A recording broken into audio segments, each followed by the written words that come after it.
2020 was a hard year for many reasons. As we were waiting on the social and scientific implications of the pandemic, we were also hit with viral videos that showed racial injustice, tension, and death.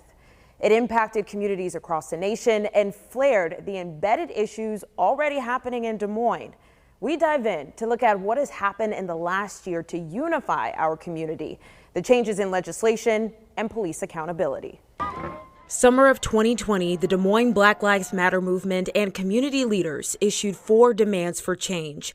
They included decriminalizing cannabis, reinstating voting rights for felons who have served their sentence, and an end to juvenile detention, as well as a refocus on police misconduct and accountability. You know, sometimes people look at those that were protesting as the only people that it affected. And I was one of those that was out there protesting and spoke at several of the rallies, but it wasn't just them that were affected. They were definitely kind of the pinnacle of the mountain, but there were changes being made in many places.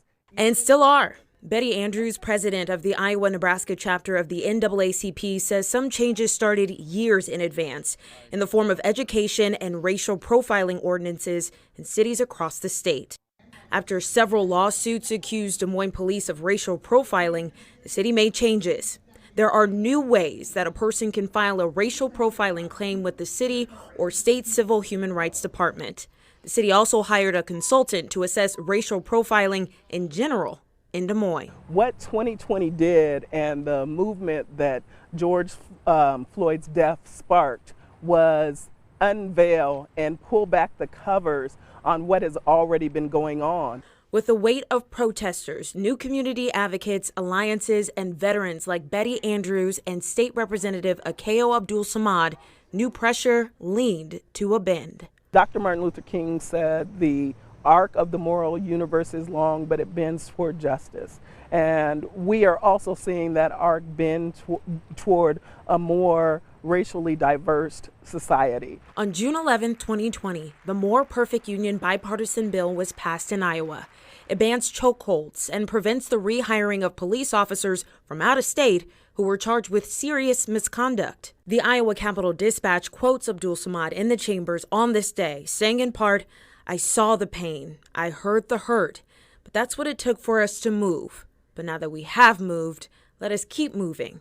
Let us not turn around." Another pillar of this bill, law enforcement agencies provide implicit bias and de-escalating training. I feel like we're getting the message across, but I don't think it's a quick fix. I don't think the chief thinks it's a quick fix. I think everybody recognizes this is something that's going to take time, and it's going to take work, and it's going to take reminders. Gene Hansen and Chuck Singstock are in the School of Education at Drake University and have been part of the Des Moines Police Department implicit bias training for the past several years. From the pressures and realities of last year, they say it was apparent the curriculum needed to evolve with the times. How was the perspective of the Black community articulated, aside from drawing videos or showing, trying to be empathetic in that perspective? How was that built into the curriculum?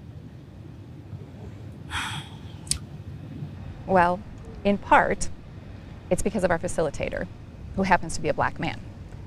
And so as those conversations are coming up, as those questions are coming, as there are discussions happening, he does a masterful job at doing that, at being that voice in a way that can be heard. Because I do think it's really important to have the person speaking that can actually be heard. They admit he's one of the only Black perspectives in the room. So the plan is to add more education, more accountability through the use of representation, body cam footage, and curriculum. The way that it was designed was to get everybody talking, because we know that that's a good way to process through what's going on and to be able to see other perspectives, not just your own perspective. Implicit bias and the work that's being done with the Des Moines Police, we absolutely think that that is meaningful work. That work comes as a result of meetings with us and the Des Moines Police. It comes with as a result of the community's call for making sure that we are policed equitably. So that it's absolutely important. But it doesn't end there. Des Moines Police wouldn't speak on camera, but sent us a statement that says, in part, As officers sworn to serve and protect our community, we were certainly disappointed by the behaviors that led to extensive property damage in our city, and at the same time empathize with the righteous anger associated with the murder of George Floyd. Each day, the Des Moines Police Department actively collaborates with the community leaders who share our desire to effect positive improvements in our neighborhoods. The dialogue within those partnerships is open and often includes some frank conversations about policing.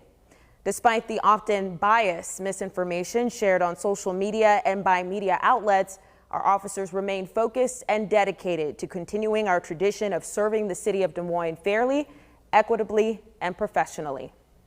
Next Sunday at 10 p.m., we continue to discuss change, hurdles, and help in our community since the 2020 protests and legislation.